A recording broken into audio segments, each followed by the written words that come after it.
You read the same text 5 times, not for the words, for what's hiding behind them. A short reply, no emoji today, took longer to answer than usual. Your mind builds a whole case out of nothing. You call it caring, but somewhere underneath is fear wearing the mask of attention. And the more you analyze, the more distant they feel. Today, we look at why. Most advice tells you to communicate more or trust your gut. So you talk, you ask, you even apologize for things you're not sure happened. It helps for a day. Then a slow reply comes in, and the whole cycle starts again. Because the problem was never their behavior. It's what you do with the space between their messages. You believe if you study them closely enough, you can prevent being hurt. But love examined like evidence starts feeling like love. It starts feeling like surveillance. Buddhism has a word for what's really happening here. Upādāna, clinging. It's not just holding on to a person. It's holding on to a fixed idea of how they should feel about you every moment. So when their behavior doesn't match that idea, a shorter reply, a quieter mood, it feels like danger. But the danger isn't them pulling away. It's you gripping tighter to a picture that was never real to begin with. The Buddha taught that suffering doesn't come from love itself. It comes from clinging to how love is supposed to look. A relationship is not a fixed object you can secure once and keep forever. It's alive, changing shape every day like weather.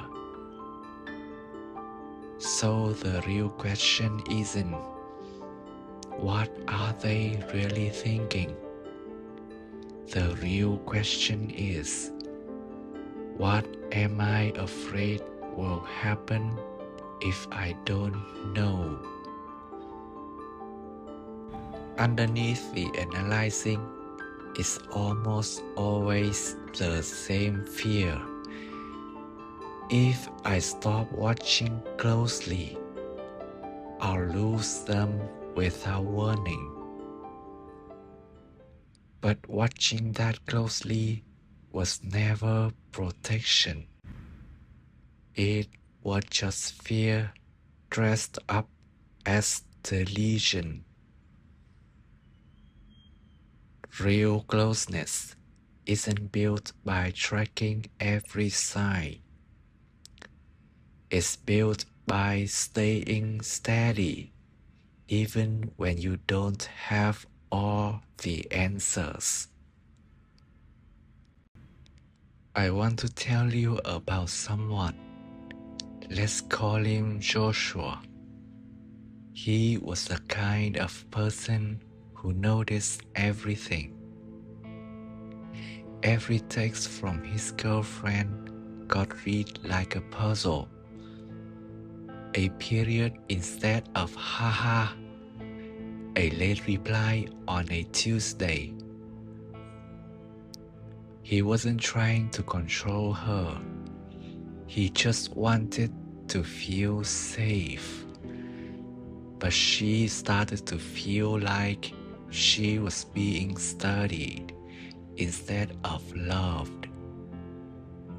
One night, after a fight about why did you take so long to reply, Joshua sat alone and asked himself something new. What am I actually afraid of right now?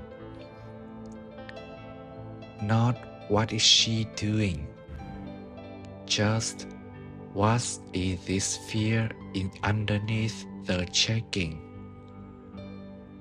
And for the first time, he sat with the fear itself instead of chasing it into her phone. The fear didn't disappear right away, but it stopped needing her to answer it. The next time she replied late, something in him stayed quiet. He noticed the urge to check and just let it pass. He told me later, I didn't learn to trust her more. I learned to stop needing proof.